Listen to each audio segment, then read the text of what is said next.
I never made it, but I know what it takes. I'm motivated by a mix of emotion. Got my statement.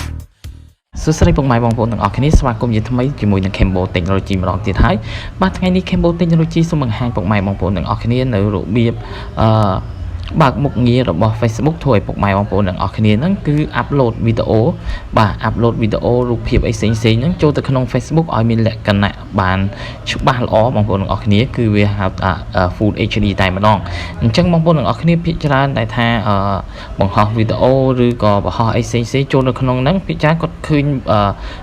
វីដេអូរបស់គាត់ឬក៏ដូចជារូបភាពរបស់គាត់ហ្នឹងមានភាពស្អាតអញ្ចឹងបងប្អូនទាំងអស់គ្នាអាចចូលទៅមើលក្នុងវីដេអូនេះបានតែរបៀបបើកហ្នឹងគឺយ៉ាងម៉េច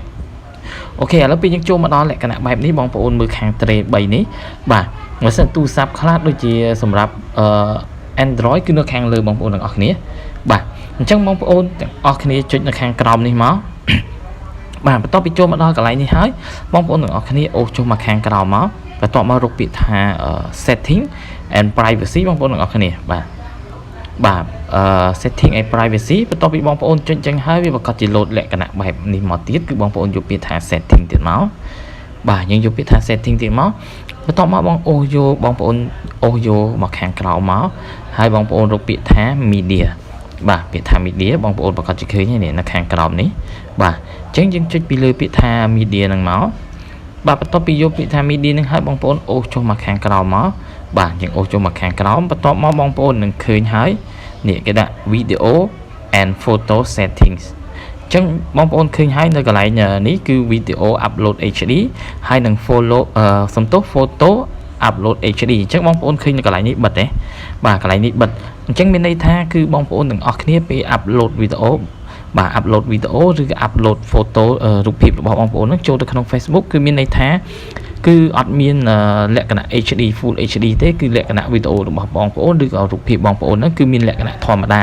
អញ្ចឹងវាធ្វើឲ្យបងប្អូនហ្នឹងគឺអត់សូវច្បាស់ទេអញ្ចឹងតែថាអ្នកខ្លះគាត់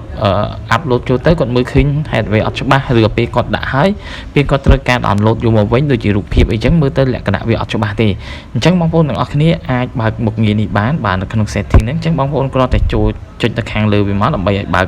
ចេញជាពណ៌ខៀវចេះឥឡូវខ្ញុំចុចបើកទាំងពីរចុចពីលើវាមកបាទឥឡូវពេលយើងបើកចឹងហើយវាឃើញពណ៌ខៀវនេះមានន័យថាយើងបើកហើយបងប្អូនទាំងអស់គ្នាអញ្ចឹងបងប្អូនទាំងអស់គ្នាដែលថាបានមើលវីដេអូនេះសង្ឃឹមថាបងប្អូនទាំងអស់គ្នានឹងចូលទៅមើលក្នុង setting របស់បងប្អូនតើ setting របស់បងប្អូនហ្នឹងគឺបានបើកបានបើកមុខងារនេះហើយឬនៅបើសិនជាបងប្អូនទាំងអស់គ្នាចូលទៅមិនទាន់បើកមុខងារនេះទេបាទបើកមុខងារនេះឲ្យទៅដើម្បីយើងចែករំលែកវីដេអូឬរូបភាពរបស់យើងនៅក្នុងហ្នឹងបានច្បាស់ល្អបាទពីព្រោះថ្ងៃក្រោយយើងប្រកាសជាត្រូវការវីដេអូឬក៏រូបភាពដែលយើងបាន download ហ្នឹងយកមកប្រើប្រាស់ឬក៏យកធ្វើអីផ្សេងៗផងដែរបាទហើយការបង្ហាញរបស់ខ្ញុំក៏មានតែប៉ុណ្្នឹងដែរពុកម៉ែបងប្អូនទាំងអស់គ្នាសង្ឃឹមថាពុកម៉ែបងប្អូនទាំងអស់គ្នានឹងជួយចុច Subscribe និងដាក់រូបកណ្ដឹងម្នាក់មួយផងដើម្បីទទួលបានវីដេអូថ្មីៗជារៀងរាល់ថ្ងៃជាមួយនឹង Cambo Technology របស់ខ្ញុំបាទ Cambo Technology នឹងបង្ហាញវីដេអូថ្មីៗជារៀងរាល់ថ្ងៃពាក់ព័ន្ធជាមួយនឹងទូរស័ព្ទដែរការប្រើប្រាស់នឹងលេង app អ្វីផ្សេងៗទាំងអស់ឲ្យតែប្រើប្រាស់ជាមួយនឹងទូរស័ព្ទដែរបងប្អូនទាំងអស់គ្នាបាទហើយក៏អរគុណច្រើនដែរសម្រាប់ការទស្សនាវីដេអូមួយនេះ